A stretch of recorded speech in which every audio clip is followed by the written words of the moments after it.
بسم اللہ الرحمن الرحیم۔ السلام علیکم۔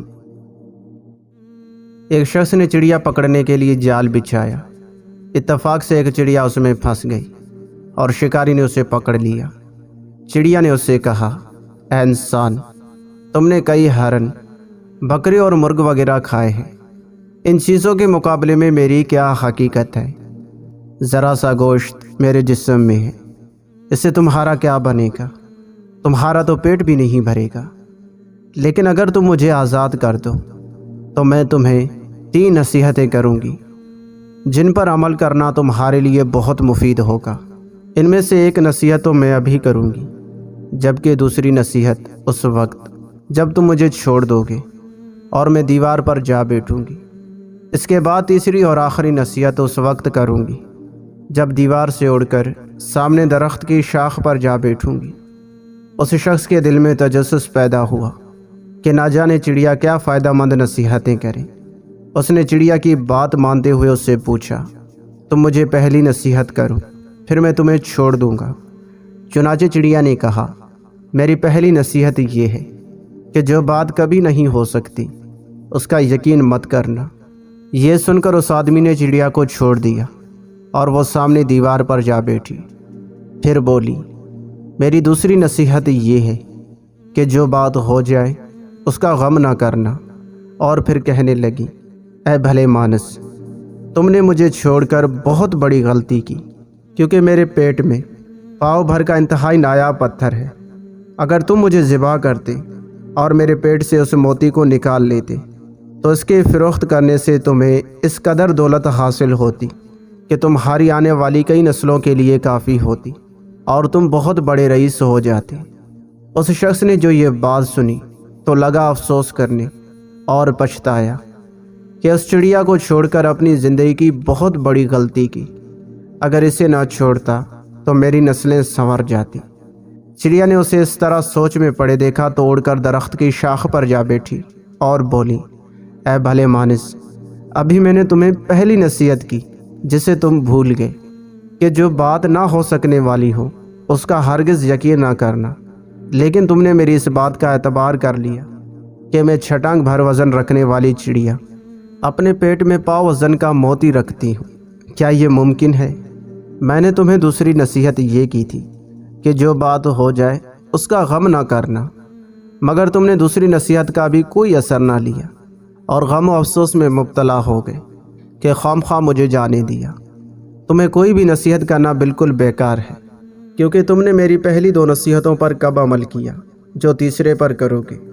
تم نصیحت کے قابل نہیں۔ یہ کہتے ہوئے چڑیا پھر سے اڑی اور ہوا میں پرواز کر گئی۔ وہ شخص وہیں کھڑا چڑیا کی باتوں پر غور و فکر کرتے ہوئے سوچوں میں کھو گیا۔ وہ لوگ خوش نصیب ہوتے ہیں جنہیں کوئی نصیحت کرنے والا ہو۔ ہم اکثر خود کو عقل کل سمجھتے ہوئے اپنے مخلص ساتھیوں اور بزرگوں کی نصیحتوں پر کان نہیں دھرتے، اور اس میں نقصان ہمارا ہی ہوتا ہے۔ یہ نصیحتیں صرف کہنے کی باتیں نہیں ہوتی کہ کسی نے کہہ لیا ہم نے سن لیا، بلکہ دانائی اور دوسروں کے تجربات سے حاصل ہونے والے انمول اثاثے ہیں جو یقیناً ہمارے لیے مشعل راہ ثابت ہو سکتے ہیں اگر ہم ان نصیحتوں پر عمل بھی کریں۔ لوگ پوچھتے ہیں میرے سکون کی وجہ، مسکرا کے کہہ دیتا ہوں میرا اللہ میرے ساتھ ہے۔ اے بندے، جس نے تجھے بنایا ہے اس سے بہتر تجھے اور کون سمجھے گا؟ بس تو اپنے رب پر بھروسہ تو رکھ۔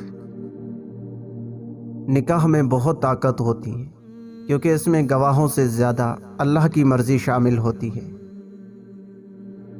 زندگی میں ہر پریشانی کا صرف ایک ہی حل ہے، اللہ سے بات کرے، اللہ سے مانگے، اللہ پر چھوڑ دے، اللہ پر بھروسہ کرے، اللہ سے کہے اور کہتے رہیں۔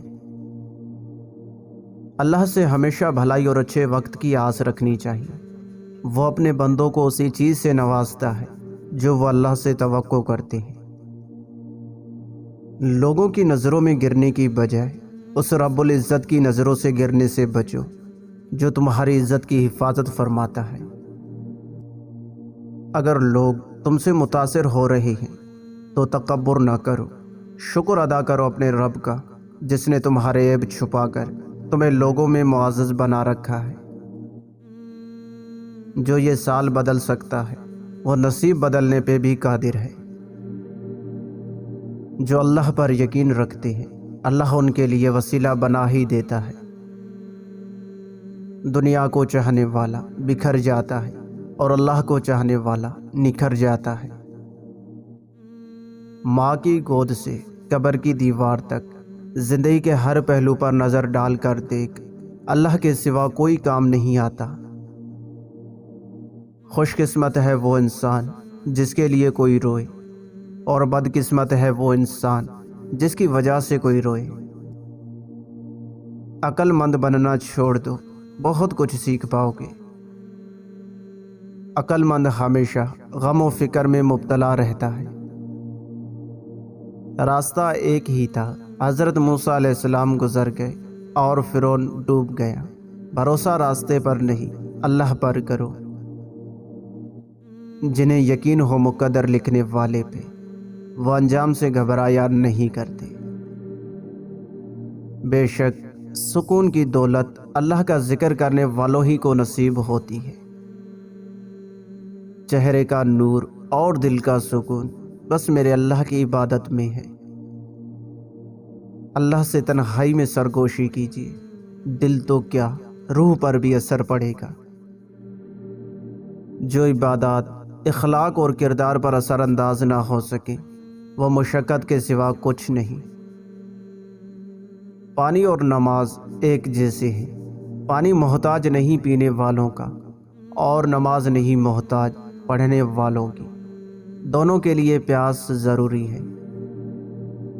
جوانی میں ہر کام کا اپنا ہی مزہ ہے، لیکن جو مزہ جوانی میں عبادت کرنے کا ہے وہ کسی بھی کام میں نہیں۔ جوان عبادت گزار کی وجہ سے اللہ تعالیٰ فرشتوں کے سامنے فخر فرماتا ہے۔ آج انسان پریشان ہے کیونکہ اس کے پاس ہر کام کے لیے وقت ہے سوائے نماز پڑھنے کے۔ دوسروں کی خامیاں چھوڑو، کبھی اپنے آگے بھی تو آئینہ رکھو۔ جب درد بڑھنے لگے یا کچھ بھی سمجھ میں نہ آئے تو اپنے رب کی طرف چلے جاؤ، کیونکہ دلوں کو سکون اس کی یاد میں ہے۔ خلوص اور عزت بہت نایاب تحفے ہیں، اس لیے ہر کسی سے ان کی امید نہ رکھو، کیونکہ بہت کم لوگ دل کے امیر ہوتے ہیں۔ جہاں ہر بات درگزر کرنا کسی ایک حصے میں آتا رہے، وہ رشتے کچے دھاگے کی طرح کسی بھی لمحے ٹوٹ جاتے ہیں۔ چیخ و پکار انسان کے وقار میں کمی کا باعث بنتی ہے۔ لوگوں کو اپنی خاموشی سے خوف زدہ کرنا سیکھو۔